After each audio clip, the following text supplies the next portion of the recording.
দেশে আসছে চারিদিক থেকে প্রোটোকল, হাইরে প্রোটোকল, এগুলো প্রধানমন্ত্রীরাও এই প্রোটোকল পায় না। সেনাবাহিনী নেমে গিয়ে 4000 সেনাবাহিনী একটা দলের প্রধানকে প্রোটোকল দেয়া লাগছে। নিজ দেশের ভিতরে সে জনগণের সাথে সাক্ষাৎ করতে পারছে না, এত প্রোটোকল তাকে দিয়ে রাখতে হয়। কিসের এত ভয়? সে বলে দেশে আসা আমার উপরে নির্ভর করে না। তাহলে কার উপরে নির্ভর করে? তার দেশে আসা তো কোনো রাজনৈতিক দলের উপরে নির্ভর করে না, ইন্টারিম গভর্নমেন্টকে তো থোড়া কেয়ার করে। তাহলে তার দেশে আসা নির্ভর করছে কাদের উপরে, আর কাদের সাথেই বা মাসোয়ারা করে আবার সে দেশে আসছে? এগুলো মানুষ এখন প্রশ্ন করছে, জনমনে উদ্বেগের সৃষ্টি হয়েছে। এরকম রাজনীতিকবিদদের দিয়ে এইরকম রাজনৈতিক দল, আমরা উদ্বিগ্ন। মানুষ এখন উন্মুখ হয়ে আছে একটা বড় পরিবর্তনের জন্য। হ্যাঁ ভোটের পক্ষে ক্যাম্পেইন করার ক্ষেত্রে তারা আবার বাধা সৃষ্টি করতে চায়।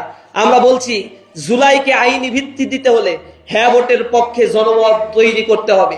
হ্যাঁ ভোট যদি হয়, তা মানুষেরা আজ পরিবর্তনের হাওয়া প্রতিটি ক্যাম্পাসে লেগেছে।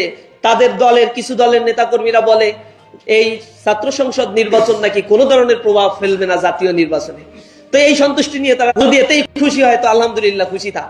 ছাত্র সংসদ নির্বাচনে যে ছাত্র সংগঠনগুলো অংশগ্রহণ করেছিল, যে ক্যাম্পাসগুলোতে নির্বাচন হয়েছিল, মনে রাখবেন এই ক্যাম্পাসগুলো হচ্ছে বাংলাদেশের আদি এবং প্রসিদ্ধ সমৃদ্ধ মেধাবীদের আতুরঘর হিসেবে পরিচিত এই ক্যাম্পাসগুলো। এই ক্যাম্পাসে যে ছাত্ররা পড়ে, এরা ঘুমায়